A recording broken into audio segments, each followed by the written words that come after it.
So I want to talk about acceleration. It's the most common thing I work on with golfers in lessons, I would say, in terms of movement of the putter. It's to me, it's probably the biggest difference in the way amateurs putt against the way top pros putt in this day and age. I still think loads of amateur golfers, certainly what I see on a weekly basis, are accelerating their putter head through the ball, and the longer the putt, the more they accelerate. When you watch golf at the top level nowadays, particularly at the very top level in the men's game, the people that are probably getting the most coaching, it's where the most money is, the most access to the technology all the time. I think strokes have really moved away from that. And you're the telltale sign of someone who accelerates a lot is to just, and you can video yourself, watch your putter and look at how much the putter moves this side of the ball and then after the ball. So if you look at the downswing, what you'll typically see on a short putt of inside 10 feet, it might look something like this. Then you get a longer putt, 30 feet, 40 feet. You see a little bit more this way and a lot more that way. So you're controlling the distance this way. I would prefer you controlled it that way and with speed. So it's not just short backswings that cause acceleration, it's slow backswings. And the double whammy, the people that have the most problem, short and slow, then it's a change of pace. So it doesn't flow the same as faster, smoother type idea. So you use your backswing to create energy, to create momentum. You don't slow it down in the transition either, so it's just smoother through the ball.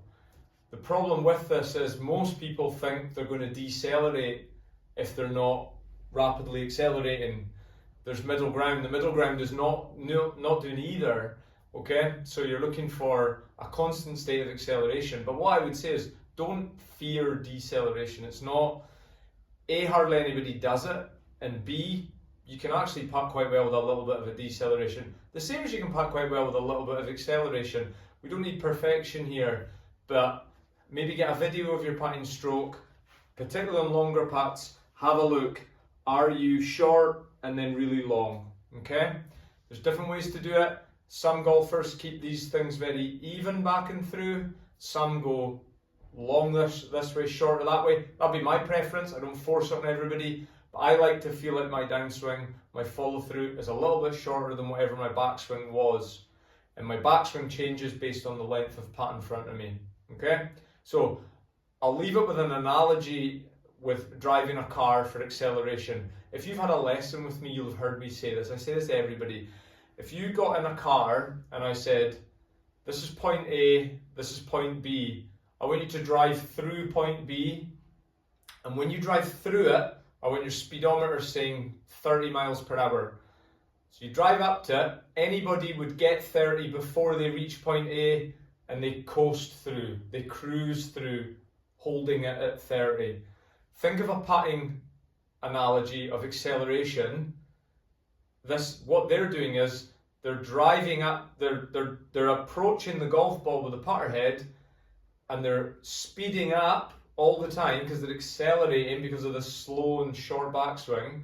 So what they're doing is, whatever speed they need on that putter head, they're hoping that they're just short of it, coming up to the ball, and they hit it at the ball, then they're going to be past it. Okay, so it's a bit like getting in the car and you're trying to do that 30 mile an hour at point B, that you're trying to time it, you're 28 mile an hour, you're 29, you're 30, then you're going to be 31 and 32 because remember, you're speeding up through the ball with a putter. Okay, so I hope that makes sense, but the way you would drive a car, try and think of that in terms of a putter head.